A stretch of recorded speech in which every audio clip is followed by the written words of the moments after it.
And we're going to evaluate her different veins. So position number 1 is in the middle of the neck. We can see her sternocleidomastoid muscle. So in position number 1, we can see a nice thyroid gland. All right, let's clip that, Tom, please. So we can see a jugular vein and a carotid artery beating away.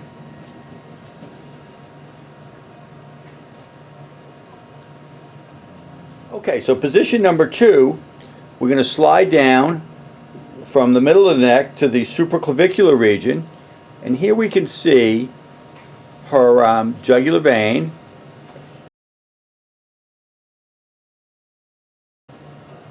We can see a carotid artery. We can see the subclavian artery. We can actually see the subclavian vein beneath the internal jugular vein.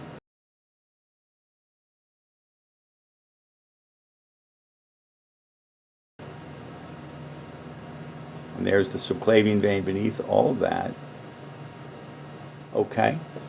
So position number 3 is when you're in the supraclavicular position, to angle into the mediastinum, so we can see the jugular vein, the valve at the bottom of the jugular vein, and the round jugular vein turn into the funnel of the large brachiocephalic vein. And you can see this down to the cava in this lean patient. So moving to position 4, we're going to slide a little lateral, and we can see the subclavian vein entering into the brachiocephalic. Sometimes we can see the valve at the base of the subclavian vein. Okay. And clip it one more time.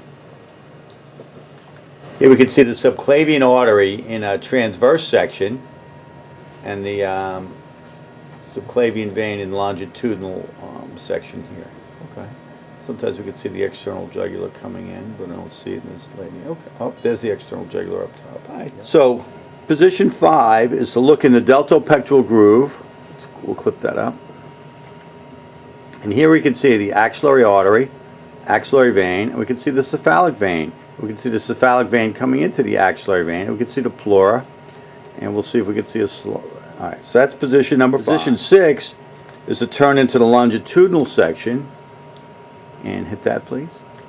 And here we can see the subclavian vein. We're going to follow it all the way, and then we see the valve as it's turning into the brachiocephalic vein. So a nice look at the valve at the central subclavian vein. Then the last thing we like to do is look for her sliding lung sign. We'll put the catheter parallel to the sternum in the center of the chest. The probe. Thank you. Okay, so here we see a little horizontal sliding where the parietal pleura and visceral pleura are sliding up on one another, indicating that she has normal pleural dynamics and no pneumothorax. Okay, thank you very much.